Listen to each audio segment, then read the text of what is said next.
Man Diarra Ngom. Man Diarra Ngom. Diarra ñaata at nga am? Man 13 ans 14 ans. Feebar bi daal metti na ma.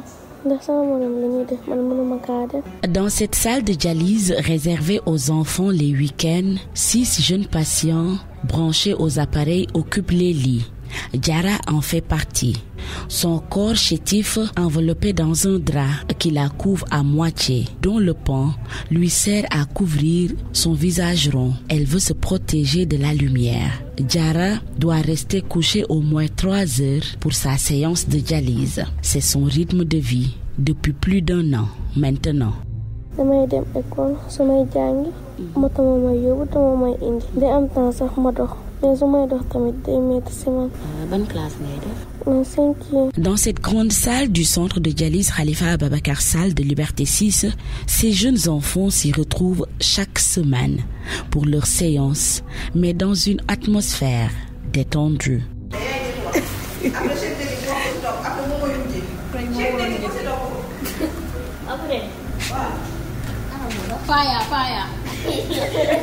Un groupe très soudé avec un même destin, celui de faire face à l'insuffisance rénale, une maladie chronique qu'ils décrivent différemment. El Hadj Habib Kane. El Hadj Habib ñaata at nga am? Man 16 ans. Commencé léegi ñaata at la am? Jusqu'à amul 2 ans. 2 ans. Suñu entré hôpital nii. Comme des fois mën nañu fi crise wala dara. Pape Abdoulaye Ly. Pape Abdoulaye ñaata at nga am? 15 ans. 15 ans. Pape Abdoulaye yow kañ nga commencé def dialyse? Septembre 2022. 2022. Feebar bi yow lan nga koy dundee? Des fois day metti de. Waaw waaye des fois di nga am tan comme par exemple mën ngaa sax bañ a noyyi bu baax. Da lay fàttali. waaw. Abdourahmane Faye. Abdourahmane foo dëkk? Man Tivaouane Peulh. Métti na rek de. Ma daanee ngay miir ba pare di dangay wàcc lu bëri tam. Des fois nga crise. Âgés entre 6 et 16 ans, la maladie les a éloignés de leurs rêves. Du moins, ils n'y croient plus. Ban classe nga doon def? 5e. Da nga arrêté? waaw. Kañ nga arrêté? Yàgg na. waaw 2023 côté yooyu bi ma doon def 5e. Ndax nga arrêté? Dama hospitalisé woon 1 mois hôpital. Nga perdre cours yu bëri. waaw. Tey jii ban lan nga doon rêvé pour nekk fa boo màggee? Football. Football nga bëgg. waaw man maa ngi doon dem école de foot après dama kii rek après ma pare 6e ma dem vacances Louga après ma ñëwaat feebar bi daanam léegi ma bàyyi football bi. Dama doon jàng waaye ren kii laa bàyyi daaw 3e. danga doo mën a boole jàng bi ndax chaque 2 jours nga bëgg a dem dialyse cours yi bu ñu la rawee doo ko mën a rattraper. Yow ban métier nga bëgg a def? Médecin. Médecin. Ndax? Dama bëgg a faj ay xale. Derrière la souffrance de ces tout-petits, des parents très affectés, moralement, psychologiquement et surtout financièrement. C'est le cas de Yacine. La trentaine, elle quitte Thiès avec son fils Abdoulaye chaque samedi pour une séance de dialyse. Elle revient sur son quotidien, fertile en péripéties.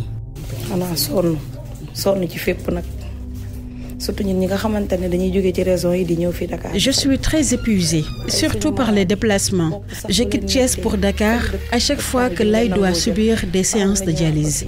Même s'il a des maux de tête, les hôpitaux refusent son admission. C'est ce qui me fait le plus mal. Je suis souvent confrontée à des problèmes de déplacement. Je dois débourser 10 000 francs 3 fois la semaine. C'est très dur. Et je ne parle même pas des analyses, des échographies cardiaques. Je vis des situations difficiles. L'État doit mettre la main à la pâte pour une subvention. Rien que pour l'échographie, tu payes 40 000. Ces médicaments, n'en parlons pas. Les médicaments, surtout pour la tension, je les achète à 20 000 francs. Vous imaginez, c'est très épuisant. Et sans oublier les autres médicaments que tu dois acheter. Très meurtri, à chaque fois qu'il explique la maladie de sa fille Astel et les difficultés de la prise en charge, Hassan Diop déclare avoir tout perdu. Puis au niveau du Sénégal, j'espère bien on n'a pas un bon plateau médical parce que les maladies Les séances de dialyse sont gratuites, mais tu peux débourser plus avec les IRM, les autres analyses à faire.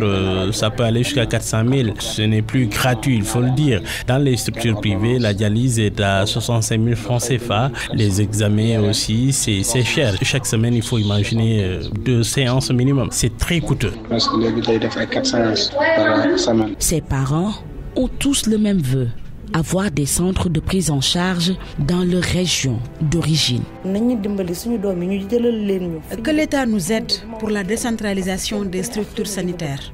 Pour mon cas, je quitte Thiès. L'hôpital régional est un grand hôpital, mais il n'accueille pas les enfants pour les dialyses et seulement les adultes. C'est écœurant. Il faut penser aux enfants. La formation des assistants en dialyse, c'est une priorité. Aujourd'hui, les régions sont laissées en rade et ce n'est pas normal. Je pense que l'État devrait faire des efforts pour nous fixer sur place. Je pense qu'on peut faire des opérations de dialyse à Ndioum, c'est possible à Saint-Louis ou Podor, éviter de nous déplacer à Dakar. Ici, l'hébergement coûte cher, la prise en charge, la restauration, ce n'est pas évident, c'est difficile. Il y en a qui ne veulent même pas nous accueillir parce qu'ils pensent tout simplement que l'insuffisance rénale est une maladie transmissible. Ça, c'est un problème. Anta est assistante sociale à l'hôpital Abass Ndao.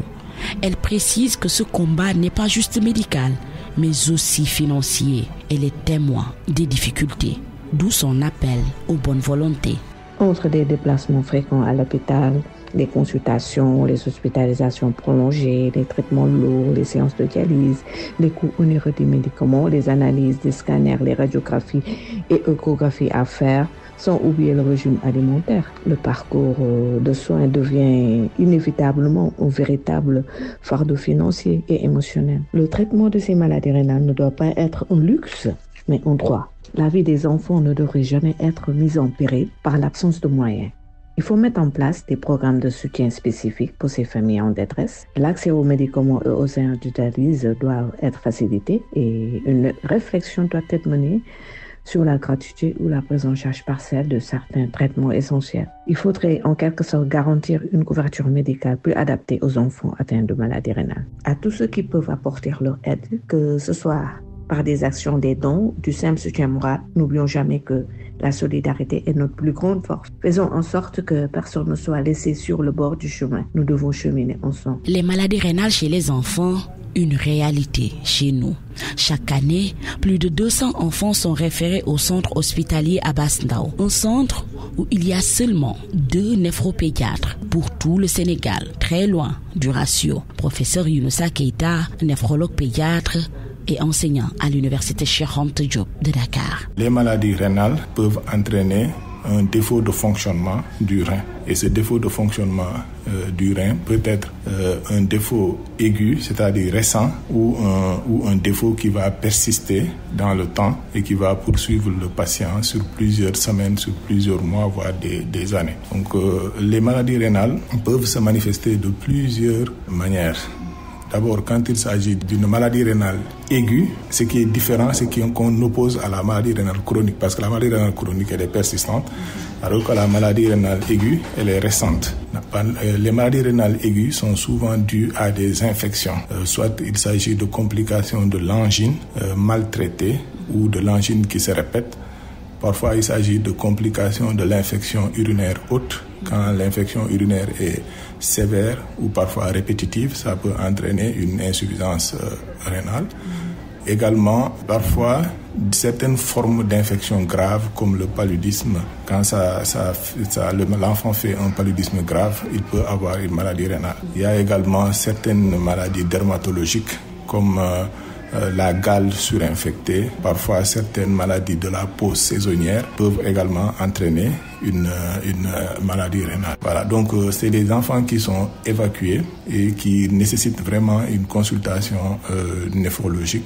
Nous recevons en moyenne 200 nouveaux cas par an. À titre d'exemple, entre le 1er janvier 2025 à aujourd'hui 9 avril 2025, nous avons reçu 75 nouveaux enfants référés et nécessitant une consultation de néphrologie pédiatrique. Si on revient aux chiffres antérieurs, depuis qu'on a ouvert la consultation de néphrologie pédiatrique, d'abord à Le Dantec, après qui est fermé pour reconstruction, on a été déployé ici à Abass Ndao. Et quand on fait le cumul de l'ensemble des patients qu'on a consultés depuis l'ouverture du service en 2017-2018, nous sommes à plus de 1600 enfants déjà consultés dans le service pour maladies rénales. Dans ce groupe de jeunes patients référés à Abass Ndao se trouvent ceux qui ont besoin de dialyse pour survivre. Or, ce centre ne dispose que d'une seule machine qui tombe souvent en panne à cause de la surutilisation. Maguette Sen Mandjan, responsable de la dialyse pédiatrique à Abass Ndao. On a 7 chroniques. On a 7 malades qui sont à un stade chronique. Tu étais de passage à l'hôpital Abass Ndao et tu as vu. Tu peux compter 7 chroniques et te réveiller le lendemain avec d'autres. Comment tu peux gérer tous ces malades avec une seule machine? C'est impossible. Ce qui nous a un peu soulagés, c'est la main forte des responsables du centre de dialyse Khalifa Ababacar Sall. Et ici, on peut dépasser 7 patients 10 fois. Tu fais la navette entre Liberté 6 et l'hôpital Abass Ndao. Sincèrement, l'État doit se pencher sérieusement sur la dialyse pédiatrique. Il y a beaucoup de difficultés. Certes, l'État ne peut pas tout faire, mais il y a un minimum. Par exemple, offrir à l'hôpital Abass Ndao 5 machines, ce n'est pas suffisant, mais c'est mieux quand même. Tous les jours, on véhicule le message selon lequel l'hôpital Abass Ndao a un centre de dialyse pour enfants, mais il faut préciser que c'est une seule machine qui tombe souvent en panne d'ailleurs. La dernière fois, c'est l'assistante sociale qui l'avait réparée. En ce moment, on était hébergés au hangar des pèlerins avec des risques et beaucoup de difficultés. Les parents rentraient tardivement chez eux. Un jour, on a même agressé un des patients. Après, on a eu une panne et ça a duré 3 mois. Là, c'est Barthélémy Diaz qui est venu à la rescousse et ce sont des pannes où la réparation nécessite que de modiques sommes.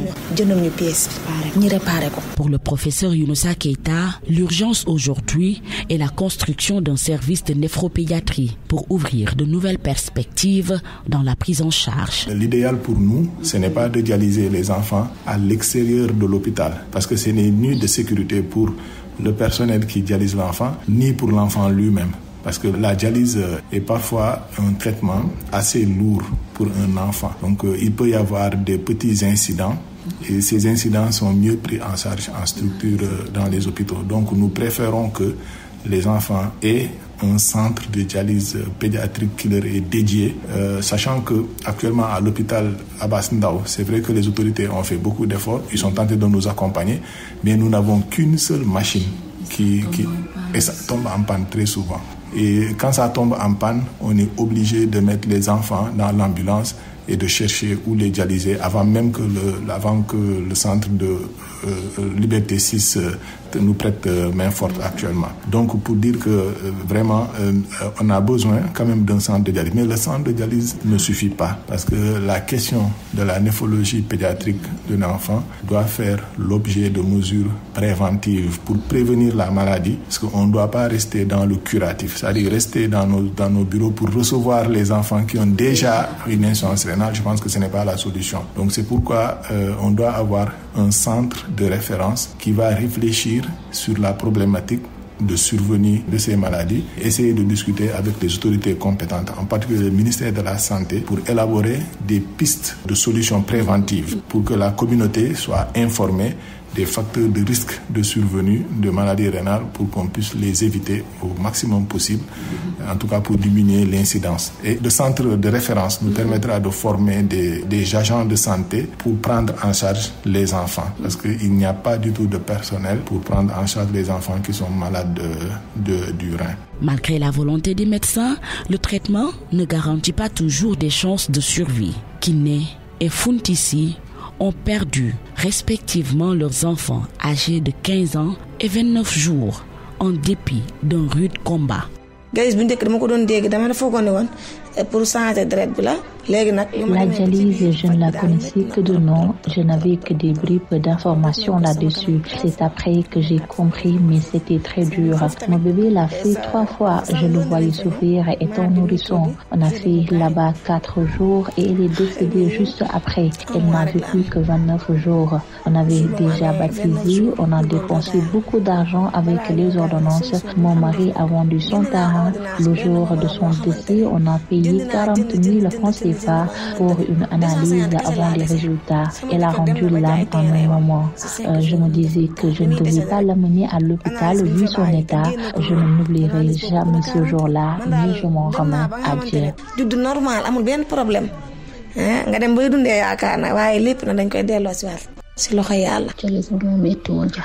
Pour le cas de mon fils, c'est-à-dire, il ne supportait pas la dialyse. C'était des réactions après chaque séance, soit c'était des eczémats ou des vomissements. Il est parti au mois de juin passé. C'était très dur, mais on n'y peut rien. Une subvention, des médicaments et des examens. Un autre désir ardent des parents des malades. Dr Malik Anne, chef de la division de lutte contre les maladies non transmissibles au ministère de la Santé et de l'Action sociale, annonce de nouveaux chantiers pour la prise en charge de l'insuffisance rénale chez les enfants. Il y a un travail important qui est mené au niveau du centre hospitalier Abass Ndao par le professeur Younous Keita. Mais cependant, il faudrait aussi qu'on puisse travailler dans nos centres de dialyse qui sont dans toutes les régions du Sénégal, faire en sorte que l'offre de dialyse pédiatrique soit une réalité. Ceci permettra d'améliorer l'accessibilité et aussi d'assurer l'équité territoriale en termes de prise en charge de la dialyse de manière globale, aussi bien chez les adultes que chez les enfants. Par rapport aussi à l'accès aux médicaments, je pense qu'il y a un effort important qui est fait. Actuellement, les kits de dialyse sont gratuits.